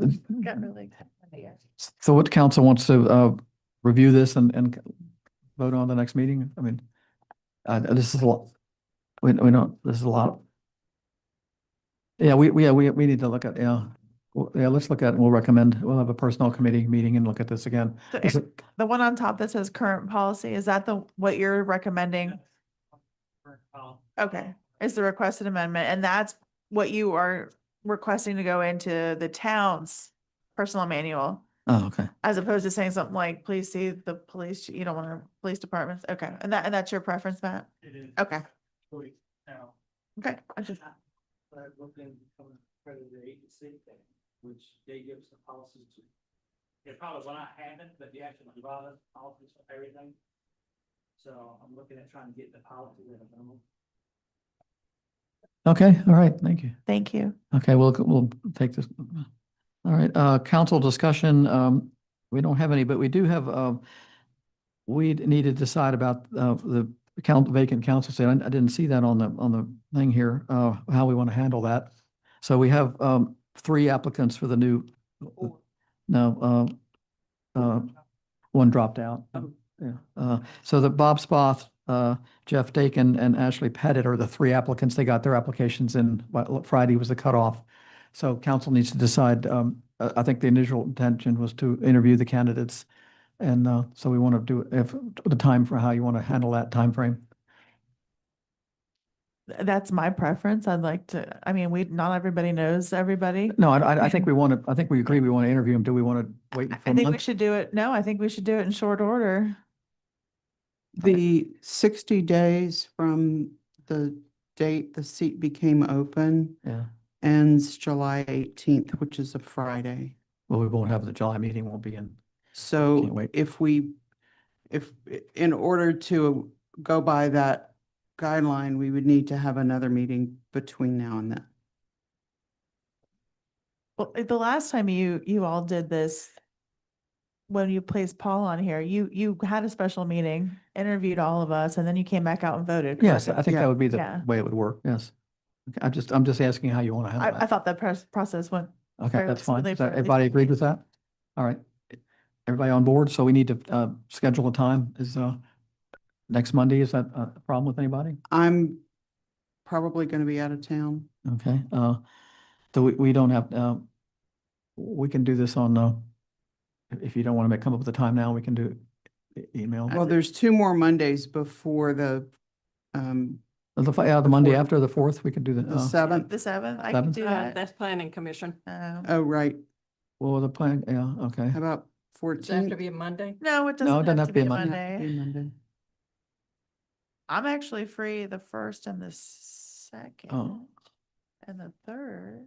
We could do the Tuesday a week. Yeah, is that? Yeah. The does that work? 1st? Can we do, Sarah, how early can you all get to a meeting?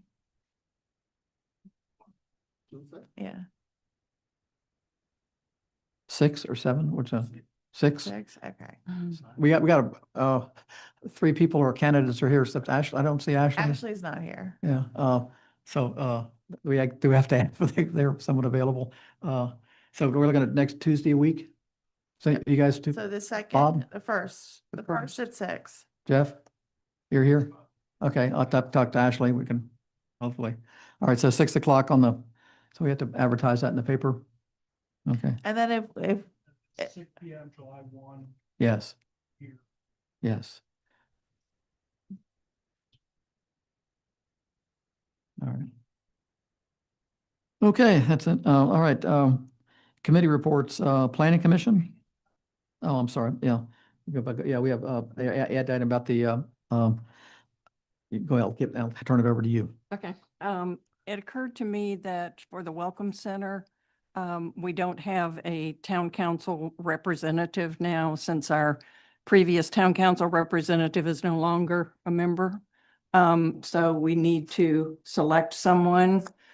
I don't know if you want to wait until we're fully constituted, until we get a new member, or if anyone is particularly interested in doing this anyway. Is the Welcome Center open? No. I don't believe so. No, Just the restrooms, right? correct. And what's holding up opening it? Is there? I don't know. I'm not. Don't really have a plan yet. I mean, we had a plan, maybe it was, we haven't implemented it yet. Have a plan, I guess it's just not been implemented. Well, have we seen a plan? No. Yeah, she presented a plan. She She read, read a the- plan, she yeah. read a plan, but I Yeah. don't recall We seeing. didn't approve it. Yeah, she told us what was going on. So we need to start, basically, I've had a couple of businesses tell me they're excited for it to be open, yeah. so. So I guess, Is anyone interested in doing that? I think we should wait until we appoint a council member. Maybe they would be. don't you have, wasn't your staff member going to be on? She was on it? Yeah, we're gonna, Hannah- Hannah's gonna join. Help it, me help with and, that? Yeah. All right. Take the lead Okay, so eventually. We'll wait until. well, we could be next week and it could be pretty quick. Yeah. So, okay, we'll wait till the July meeting. Okay. All right. Planning Commission, Cindy? Just a second. Okay, the planning commission met and we did have a discussion. We reviewed some of the comprehensive plan topics and discussed who's doing what, timeframes to process. There was Casey presented some updated demographic information that we discussed. None of this is finalized. They're just discussions that are going on. We did compile a list of questions for the rezoning application by the Atlantic Group and Associates, and I hope that those have gone to them by now. Matt, have the questions that we requested for the planning commission gone? I haven't to seen them. You haven't seen them? No. Okay, let me look into that.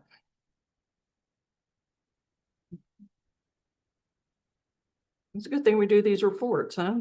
That's right. Okay. All right, that's that. We do have upcoming meetings with the various organizations in the town. OVCA, I think, is coming to our next meeting. to coordinate with, talk about what they're doing and begin planning together. And the other organizations like Main Street, Historic and Hancock School, the Farmers Market and EDA also will be coming in the future. And that's about it. Okay, thank you. EDA, Lisa? The EDA did not meet. We did not have a quorum. That was last Wednesday. Our next meeting is scheduled for September 17th at 6 o'clock. There was some brief discussion that maybe we try to call another meeting in between that time. I'm not sure what Katie will do about that. Okay, And then real quick, because personnel wasn't on here, we did have a personnel committee meeting this month. Matt proposed some changes to his job description. We went through it pretty much line by line, so I will be bringing you something in July for council to review and potentially adopt. I've also started working on I did a draft evaluation form for Matt for this fiscal year. He was going to make some edits to that and send it back over to me. So be on the lookout for that in a couple of weeks. So that was the big takeaways. And we talked about the police department overtime issue, but that was it. Thanks. community reports, on Hancock Main Street, Maggie? Hi, my name is Maggie Grant. I'm with Onancock Main Street and the program manager. Onancock Main Street was recently awarded a marketing leveraging grant from the Virginia Tourism Corporation. This money will be used to promote Onancock as a destination for families and couples who enjoy nature, water, and food. We plan to market through paid social media campaigns and digital banners that will drive traffic to our website, experienceonancock.com. The goal is to increase foot traffic to downtown Onancock with the hopes that visitors will spend money via shopping, dining, and overnight stay. OMS has also started a new in-house social media strategy, which includes highlighting new businesses, new owners, and new business locations in town.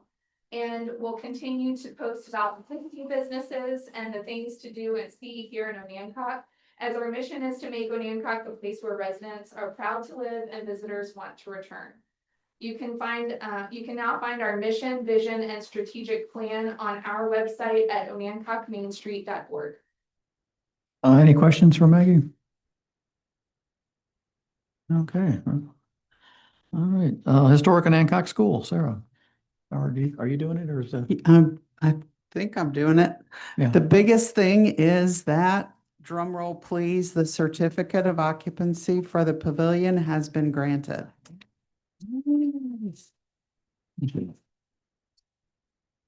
So everything else pales in comparison, but on Saturday, as a result of conversations that had been happening leading up to our meeting 2 weeks ago, the Back to Onancock Day was hosted at the school because of the work underway at the Northeast Park. Then upcoming things, Wine Wednesday will happen on July 2nd, 5 to 7, and Ice Cream Social in cooperation with OBCA on Thursday, July 3rd from 5:30 to 7:30 with the community band and all the fixins. And I think Kelly the clown is going to be back clowning. Bill says yes. So that's really a good one. So please come out to that, and I think you will enjoy it. And as far as the pavilion, now that the certificate of occupancy has been granted, we can begin to make plans of inaugural opening events. But until we had that, we couldn't make any plans with anybody to come perform if we didn't know if they could be on the stage. So that's going to get rolling. Okay, thank you. All right, public comment.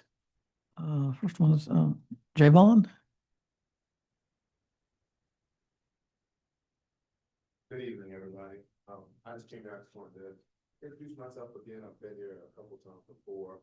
But my name is Javon Smith, and I grew up in the Northeast community, and I wanted to speak on what Ms. Knopf just spoke on.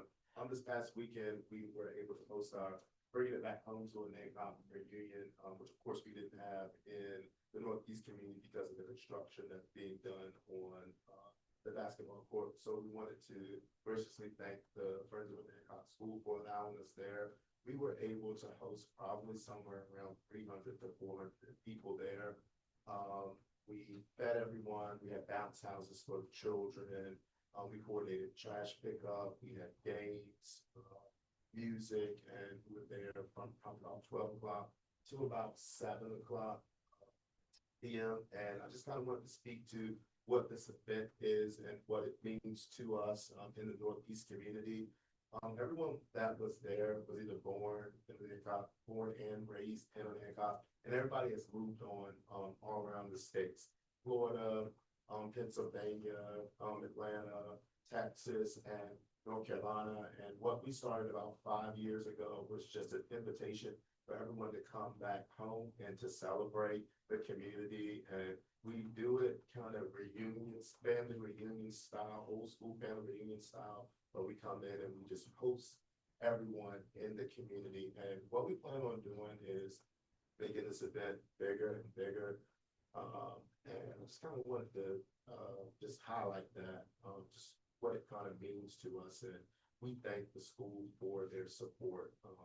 Felt very welcome, and we hope to actually continue that partnership there at the school long term.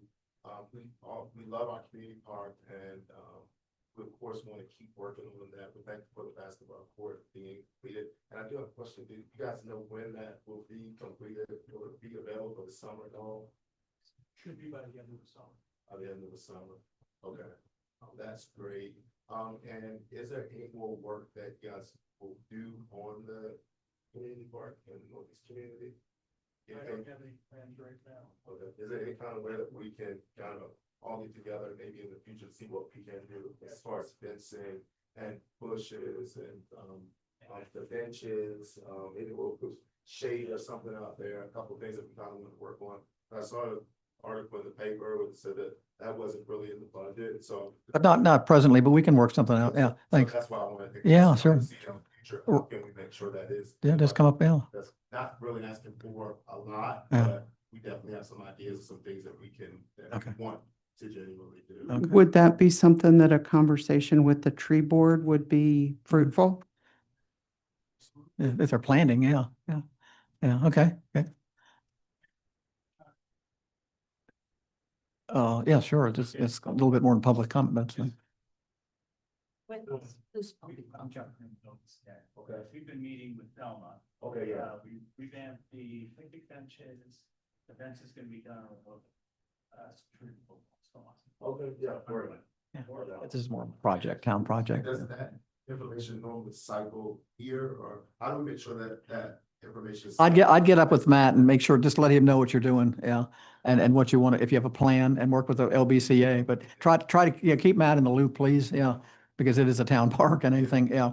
And It's gonna get fixed up. We Right. just didn't know the timing, the timing of it, and we had no heads up. Right. On that. Yeah. And even if it was just a letter to the residents saying that this Yeah. was gonna be working on it, was Right. maybe will be out of commission for the summer, that would have been greatly appreciated. yeah.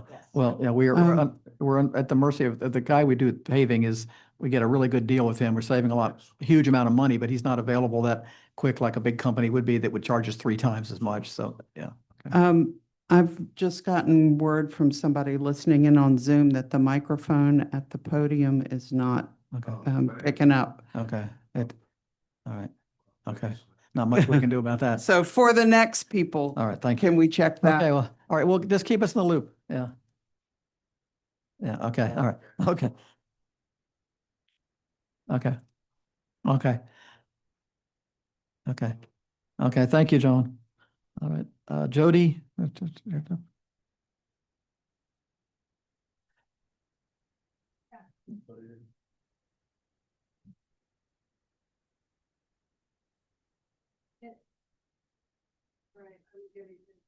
Still not very long, not very loud.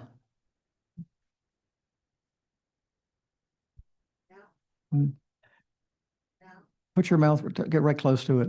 Yeah. No.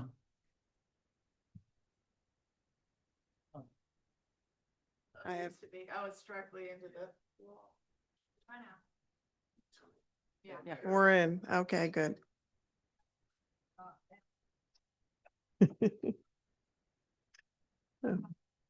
Jody Urban, and I live at 35 North Street, and I'm the one with the brown dogs walking around town. Because of the article in the paper, I'm just speaking on the mosquito control. I really respect people not wanting spraying in their yard, but my yard is unbearable without the spraying. And I really encourage the town to continue with the program. If you're looking for places to put traps to find out what's available, what's in, in yards, I'd be happy to offer mine. I found the aggressive Asian tiger mosquitoes that come out during the day in the sunshine, which make it very difficult to work in the yard. And that's more prominent when the town has had problems with spraying, when we haven't had an applicator or the equipment's been down. So that being said, I really respect people not wanting the spraying in their property. I appreciate that, but I really promote the town or would ask the town to continue with the program. So thank you. Thank you. Dana? She left. Mark Sinclair? Yes. Patsy?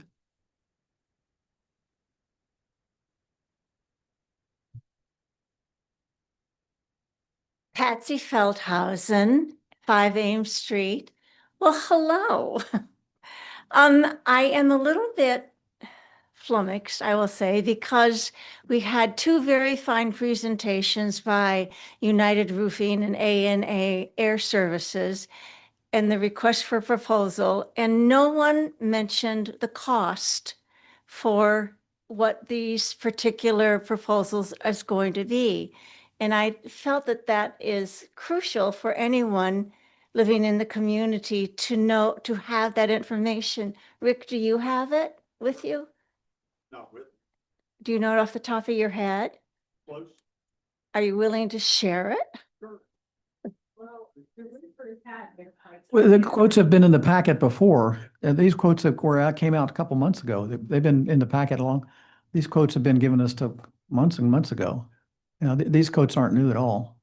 I have not seen the quotes in any packet. and Yeah, I they were in one of the packets quite a while ago.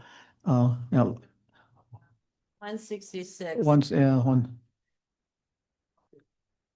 Yeah, but it's, we can get that information for you. So is this going to be discussed with the community? What is the agenda as far as bringing this to the public's attention of what this cost is going to be? That's up to council, you know. Yeah, this is public comment, just, you know, I don't, it's not an question and answer time. Okay, I'm sorry. Well, that kind of what I have prepared then isn't germane at this point. So thank you. And thank you, Rick, for your information. Yeah, we'll get you the numbers. They're not secret. They have come there, we've had them before. Margie? Thanks, pass. You're on here, Rick? Yes. And Karen Belknap? Okay, that's it. Any other comment? Okay. All righty. Mayor's report, I don't have too much to say. The ice. What? Mary. We're gonna, we're doing some separate things. Matt's going comments. The ice cream social is coming up next week. Also for council, VML meeting is in Roanoke this year. And I'd like to, we talked about sending some people to go. We do have a little bit of a budget to do that. I don't think we've ever really, I think years ago we had people go to Roanoke, go to Virginia Beach. So if you want to go, I think it's in early October, let me know. It's the mayor's. But they're 2 different things. They're at the same time. The VML, it goes on at the same time as the Mayor's Institute. And I always go to the Mayor's Institute, but the VML is a 2-day meeting. Pretty interesting. I'm interested. Yeah, we probably don't, yeah. So we can certainly help that. Okay. I don't have anything else. Town manager's report, Matt? Financial report, we're basically, we're through 11 months of our fiscal year and we're basically right on budget. We've got, if you look at page 47, you'll see a net surplus of $705,000, but that's made up almost entirely by the sewer additional revenue and net of the expense of 88,000. So between that, we're right on budget. We've only got a few days left in the fiscal year. There hasn't been any surprises this month so far, other than the pump out station at the wharf. But we did get a grant for that, so I'll talk about that next. I want to address, Lisa did send me a nice email regarding questions she had about the financials, and I'll have those in writing by noon tomorrow. Will that come to everybody? Yes. Thank you. As far as my report's concerned, I'm just going to touch on a few different things. Everything else is in writing. I wanted to talk about the street signs. The next batch of poles and finials have been shipped. So those will be coming and we'll be able to finish that project up shortly. The wayfinding program, the wayfinding committee got together. There's been a follow-up email with some suggestions that are going to go back to VDOT just to make sure that we're lining up with their wayfinding program and that we can move that capital project forward as well. The 3-hour parking signs have been ordered. I believe they're here, and also Chief ordered the 2 poles that we need to mount them on the sidewalk. So we'll be able to get those in probably right after the chipping is done next week-ish. The entry sign, I don't know if you all drove by the entryway to the town today, but the footers are going in now. We're expecting that the sign will be up and ready within the next month or so. A lot of that's related to David Turner, but the sign itself and the stonework will be done in the next couple of weeks. That's all I'm gonna go through. That's about it. One other thing, sorry. You've got Mary Ellen, after 8 years, is retiring. We're gonna do an open house for her here next Monday, the 30th, between 2 and 4, with just some light snacks and a chance to thank her for her years of work and putting up with yours truly. That's all I've got. Thank you. Of course. On the stormwater engineering for the Queen Street Mm. project, I think at our last meeting, I believe it was Sarah asked if you could get information about the difference in the 2 renderings. Because we had discussed whether we'd like to add one of them, but we weren't certain what they were. Which one you were going to add, because with the motion came forward that we would take the 16,000 plus the other number plus a maximum of 4,500 for the additional. So that's what I had talked with Justin about. I haven't seen anything back from him yet. Okay, so let we me- will be getting the information about, Oh, so we yeah. can decide which one we'd like. Yeah. right?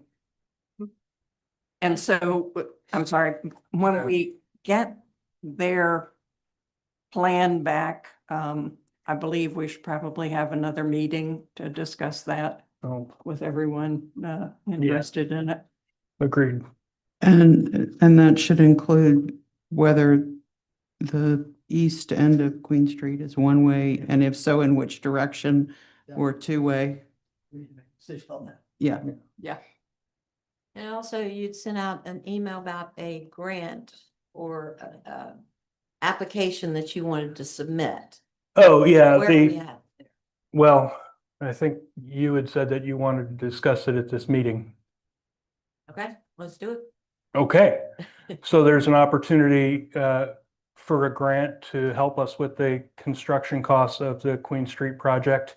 It Is it the meets, construction or is it Yeah. the stormwater management? it's all construction costs. So, and what they were most intrigued by, at least from my interpretation, was that we were addressing the stormwater runoff in different ecologically friendly ways. So they're interested in learning more about our porous, so the percentages of porous pavement that we're going to be using, and some of the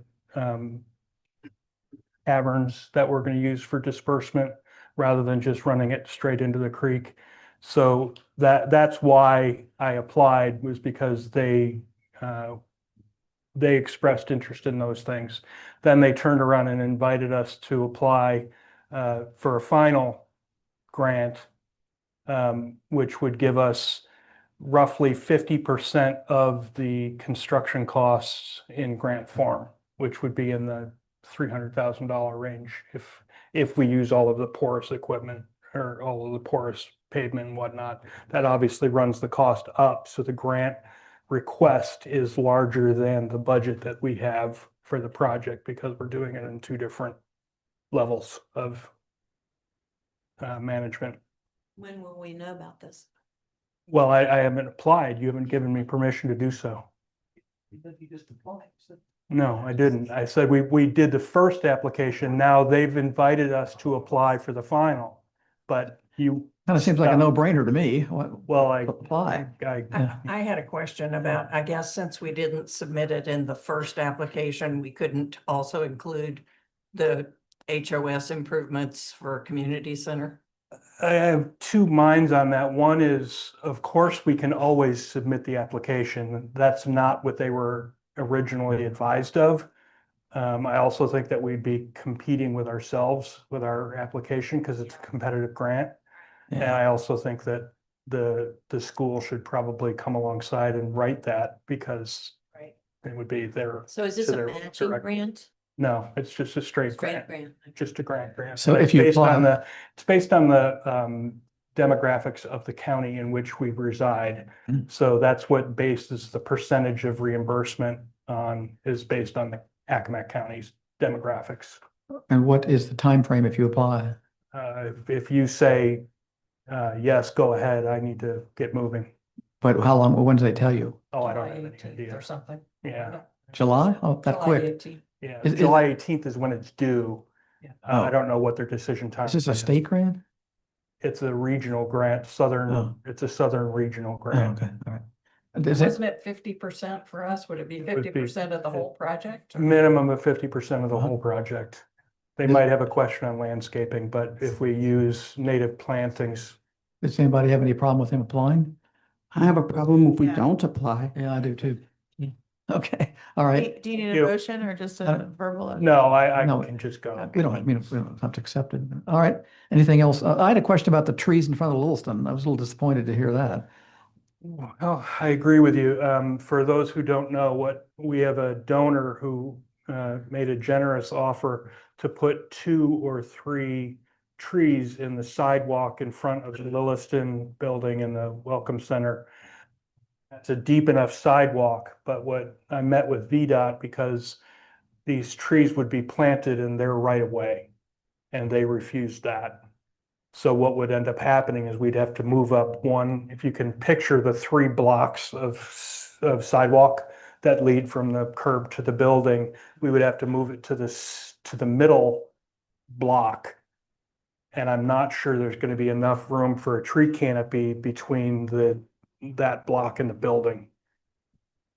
So I'm dramatically pausing this until I can learn a little bit more about whether or not they're saying it's a hard no, or can I move can I move it a little bit into their right of way, but not entirely to the curb? I just need to learn what their stance is going to be. Could you keep him informed of the status? Of course. Yeah, thank you. Yeah. Okay.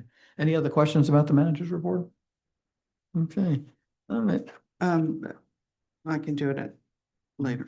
Okay, police report. Anybody have any questions about, Chief, are you still over there? Yeah, you're hiding. Look there. Sorry.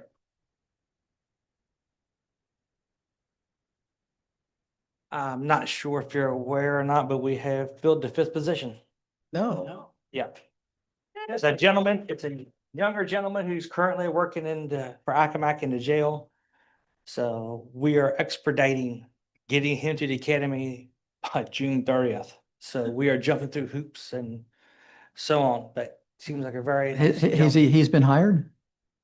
Can we have his name? I'm sorry, Nathan Hurst, this is his Okay. name. Yeah. So, with that being said, like I said, we're still jumping through the hoops to get him in, so. For us so far, our crime rate for the past month so has actually plateaued. We're almost equal from the previous month. And we had nothing major happen, thank heavens.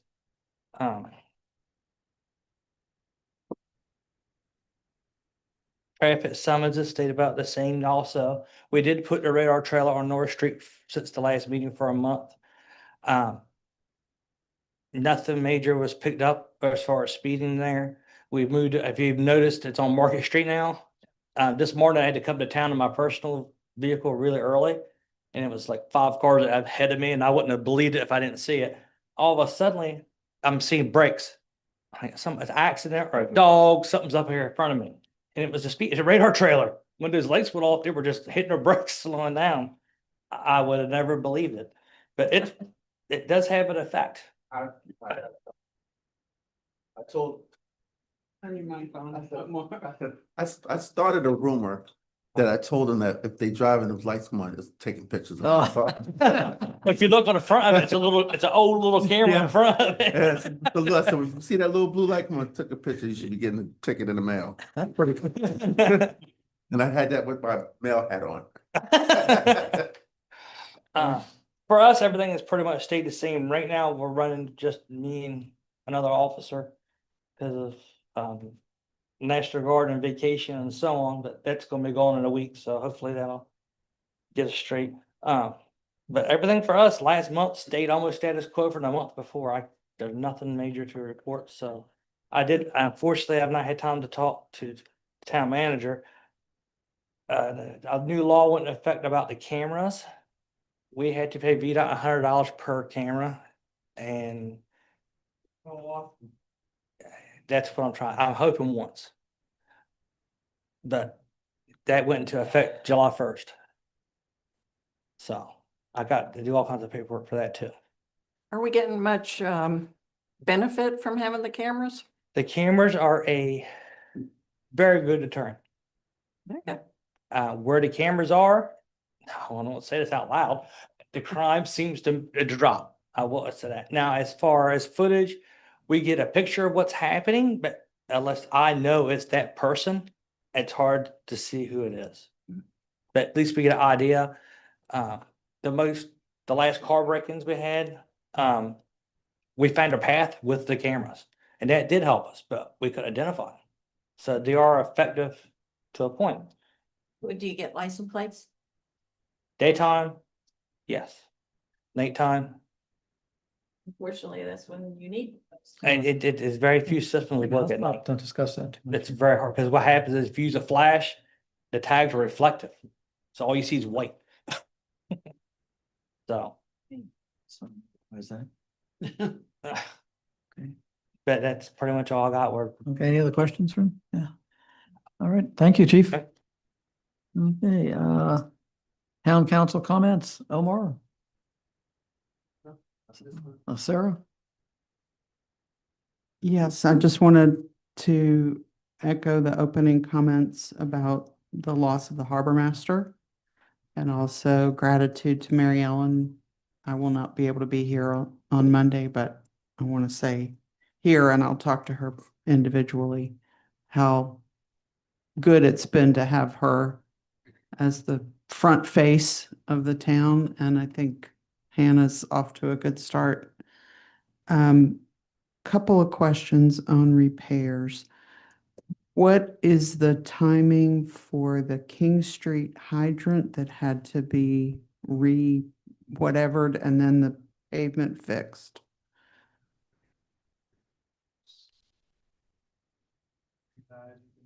Dedicate that and we're gonna move water in that section because it's a water main.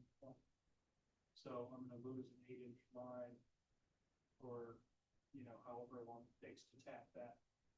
So I don't know yet. It's difficult when we have meter readings in the first week and then we've got chipping in the second week. We run out of time with grass cutting and all the other care that these guys do around town for big projects like that. So it's just a scheduling issue. It's no other reason. Okay, well, it's, you know, every time I go by there, I think, I wonder when that's ever gonna happen. And then also the place on the sidewalk on Market Street in front of the Williston Building by the handicap parking space, where the water meter is there,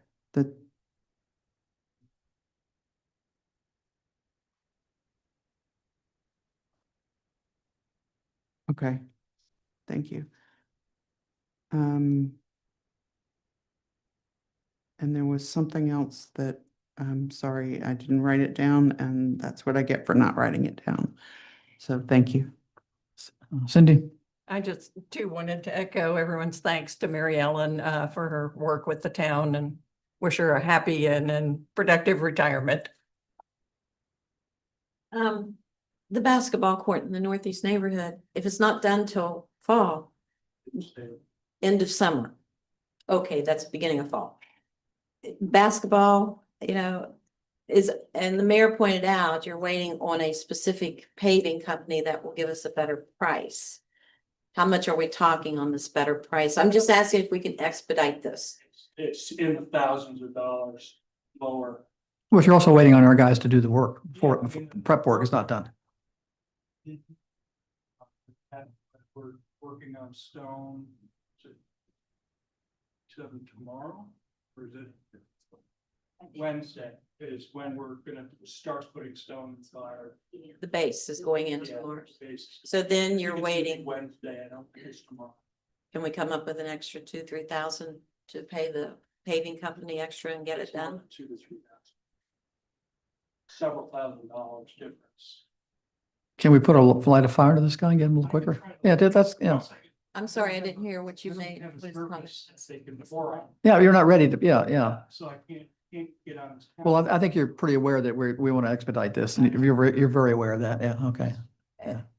Season wise. The other is the comment on the words that are going on the screen. I love it. Yeah. Will those be on the video that's posted on the website? Yes. That is wonderful. Yeah. Thank you. But anytime you're watching those video or whatever, you can put your own closed captions on. Yeah. To it. Zoom's doing that, not us. Right at. Yeah. We run Zoom with closed captions. Thank you. Thank you, Dan. But. Or if it doesn't show up, you can always hit it. Thank you. Lisa? Sure. I'd also like to say best of luck to Mary Ellen. It's always been a joy working with her, and I got the chance to interview her and hire her. So she was definitely a good fit, and we're very happy to have her here. And I know she'll enjoy retirement. So two things, but one there, where the new sign's going in, where the welcome to an Hancock sign is up front on Market. I know that the fire departments had like a little yard sign saying they need volunteers, but there's appears to be another sign out there for like some business. If I see it, I'll take it. Okay, because I'm like, that's not kind of, I mean, I get the fire department, but Yeah, everybody fire else is playing. Okay. Signs like that myself. Okay. I'm seeing it, I'll let you look at it.